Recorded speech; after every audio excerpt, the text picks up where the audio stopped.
Pasangan calon, paslon, Bupati dan Wakil Bupati Fakfak nomor urut 01, Untung Tamsil, Yohana Dina Hindom, Utayo, melalui kuasa hukumnya mendalilkan pelanggaran Pilkada Fakfak 2024 pada 40 TPS.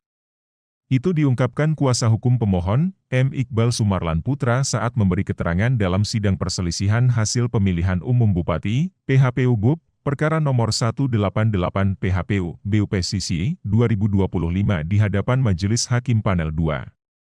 Adanya pelanggaran dan kecurangan yang terjadi di 40 TPS dengan total suara yang tercemar ialah 13.197 suara, bebernya, Rabu, 15 Januari 2025, menurutnya, jumlah suara tersebut signifikan mempengaruhi perolehan suara bagi paslon 1 selaku pemohon.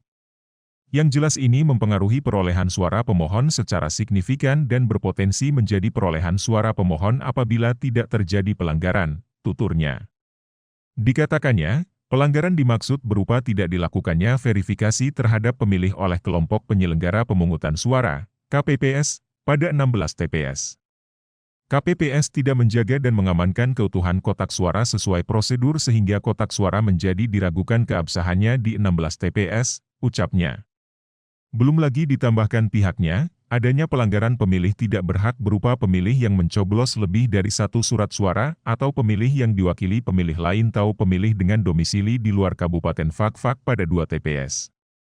Terdapat juga pemilih di bawah umur di 1 TPS dan KPPS mempersilakan pemilih melakukan pencoblosan meski telah lewat waktu pemilihan di 2 TPS, serta adanya pembatasan hak kepada pemilih untuk menggunakan hak pilihnya 1 TPS, rincinya.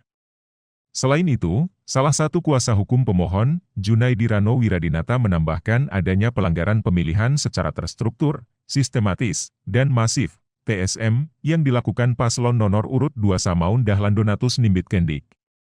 Paslon 2 diduga melakukan pelanggaran, di mana kami menemukan adanya pemberian uang sekitar 2 juta rupiah kepada pihak lain untuk dibagikan kepada 7 orang agar memilih paslon 2, ucapnya kemudian. Pemohon juga mengaku kehilangan hak untuk kampanye akibat ketidakcermatan KPU Fakfak dalam menjatuhkan diskualifikasi paslon nomor urut 1.